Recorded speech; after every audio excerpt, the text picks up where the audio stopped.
చేస్తున్న చొరవ.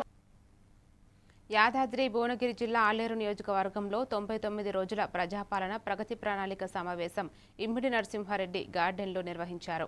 ఈ కార్యక్రమానికి ప్రభుత్వ విప్ ఆలేరు ఎమ్మెల్యే బీర్ల ఐలయ్య హాజరై పేదల సంక్షేమమే ప్రభుత్వ లక్ష్యమని తెలిపారు. భువనగిరి ఎంపీ చామల కిరణ్ కుమార్ రెడ్డి, ఎమ్మెల్సీ తీన్మార్ మల్లన్న, జిల్లా కలెక్టర్ అనురాగ్ జయంతి పాల్గొన్నారు. గ్రామాల్లో ప్రతి కుటుంబానికి సంక్షేమ పథకాలు చేరేలా సర్పంచులు చర్యలు తీసుకోవాలని ఎమ్మెల్యే సూచించారు.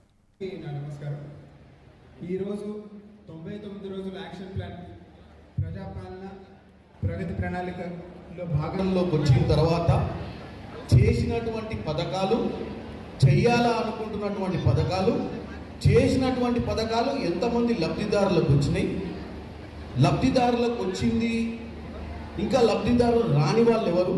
ఎందుకంటే ఈ అంశము ఒకటి చెప్పాలి మీకు, గత ప్రభుత్వం ఏం చేస్తుంది, ఇప్పుడు ప్రభుత్వం ఏం చేస్తుంది అనేది ప్రజాపాలన ముఖ్యమంత్రి రేవంత్ అన్న ప్రతిష్టంగా తీసుకొని మన ప్రభుత్వం మీరందరూ మీ చేత ఎన్నుకోబడ్డ ప్రభుత్వం 2 సంవత్సరాల 3 నెలలు పూర్తయిన సందర్భంగా మనం ప్రజలకు అందిస్తున్నటువంటి పథకాల మీద చర్చ.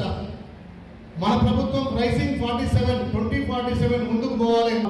రైతు భరోసా కావచ్చు, రైతు బంధు కావచ్చు, రైతు బీమా కావచ్చు, రేషన్ కార్డు కావచ్చు, సన్న బియ్యం కావచ్చు, సన్న ఒడ్లు కావచ్చు, 200 యూనిట్ల ఉచిత విద్యుత్ కావచ్చు. ఇవన్నీ మీ గ్రామాలలో అందుతున్నాయి, అందుతలేవా?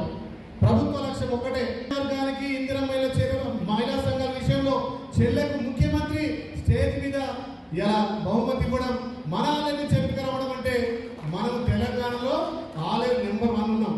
అయినా ఇంకా అందాల్సిన పని అందాలి. ఇక్కడ ఎంపీ గారు కానీ, ఎమ్మెల్సీ గారు కానీ, ముఖ్యంగా ఈ ప్రభుత్వం రైతులకు పెద్దపీట వేసింది. 10 ఏళ్ళు మనం ఓపిక